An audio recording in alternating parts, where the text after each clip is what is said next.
और आज जब पूरी दुनिया में इंडस्ट्रियल डेवलपमेंट की रफ्तार धीमी पड़ी है और साउथ एशिया में भी बहुत सारे देश इस समय अनस्टेबिलिटी के दौर से गुजर रहे हैं, लेकिन आज हमारी इंडियन इकॉनमी मजबूती से आगे बढ़ रही है और आगे ही नहीं बढ़ रही है बल्कि सारी दुनिया इस पर भरोसा भी कर रही है।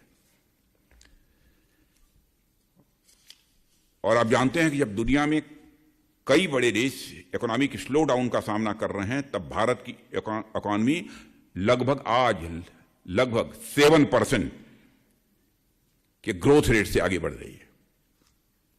शायद इस समय 7% की ग्रोथ रेट से बढ़ने वाले मेजर इकोनॉमीज में से कोई देश नहीं है। भारत आगे बढ़ रहा है। भारत आज एजुकेशन हो, स्किल हो, रिसर्च हो, इनोवेशन में अभूतपूर्व स्केल पर काम कर रहा है। अब मैं अचीवमेंट्स के लिए मैं चर्चा करना शुरू कर दूं तो एक लंबी लिस्ट है, इसलिए बहुत डिटेल में जाने का कोई कारण नहीं है, लेकिन कुछ बातें आपके सामने मैं रखना चाहता हूं, शायद आपकी जानकारी में नहीं होगा। पिछले कुछ सालों में हर दिन 2 नए कॉलेज भारत में खुले, हर दिन। और भारत आज दुनिया का तीसरा सबसे बड़ा स्टार्टअप इकोसिस्टम बन गया है। तीसरा सबसे बड़ा स्टार्टअप इकोसिस्टम भारत बन जाएगा, इतनी जल्दी कोई कल्पना नहीं कर सकता था। और आज दुनिया का हर 10वां यूनिकॉर्न यदि किसी देश का है तो हमारे और आपके देश भारत का है। और भारत दुनिया का तीसरा आर्टिफिशियल इंटेलिजेंस AI इकोसिस्टम बनकर इमर्ज हुआ है। तीसरा,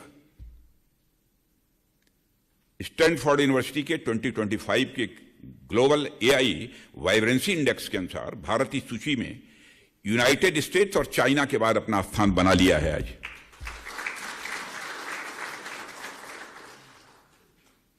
जो कि रिसर्च और इंफ्रास्ट्रक्चर डेवलपमेंट और इनोवेशन के क्षेत्रों में उसकी तेजी से बढ़ते आर्टिफिशियल इंटेलिजेंस इकोसिस्टम को दर्शाता है। और पिछले कुछ वर्षों में इन्वेस्टमेंट और एक्सपोर्ट के मामले में जो भारत का शेयर है, भारत की हिस्सेदारी, वो लगातार बढ़ती जा रही है। बीते 11 वर्षों में भारत में लगभग $750 बिलियन का FDI आई है।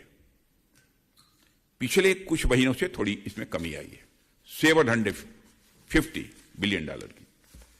आज रिसर्च और डेवलपमेंट पर होने वाला खर्च 2014 की तुलना में 2 गुने से भी अधिक हो गया है। रिसर्च और डेवलपमेंट पर इतना ध्यान दिया है।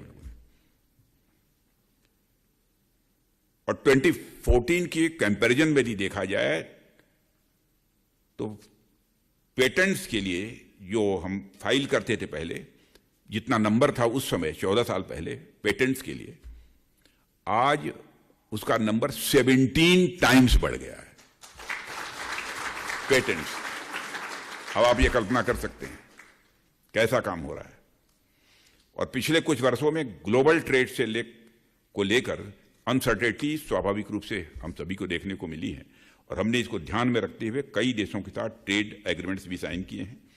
और अब हमारे देश ने करीब 38 देशों के साथ फ्री ट्रेड एग्रीमेंट साइन किए हैं, जो भारत की ट्रेड हिस्ट्री में मैं समझता हूं एक माइलस्टोन है, आज तक कभी नहीं हुआ।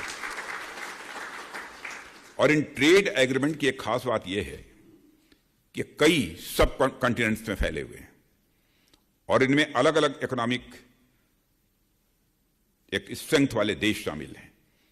इससे हमारे मैन्युफैक्चरर्स और प्रोड्यूसर्स को कई मार्केट में अपने प्रोडक्ट मैं समझता हूं सेल करने का भी अवसर मिल जाता है।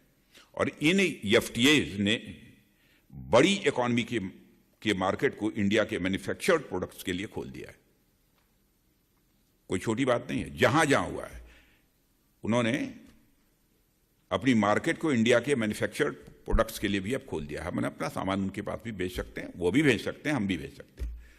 उदाहरण के लिए India UK FTA free trade agreement India और UK के बीच हुआ, और इंडिया यूरोपियन यूनियन के बीच हुआ फ्री ट्रेड एग्रीमेंट। इन देशों को होने वाले हमारे 99% एक्सपोर्ट पर टैरिफ अब खत्म कर दिए गए हैं। FTA में होता है सामान्यतः हमारे फ्री ट्रेड एग्रीमेंट में भी यही है।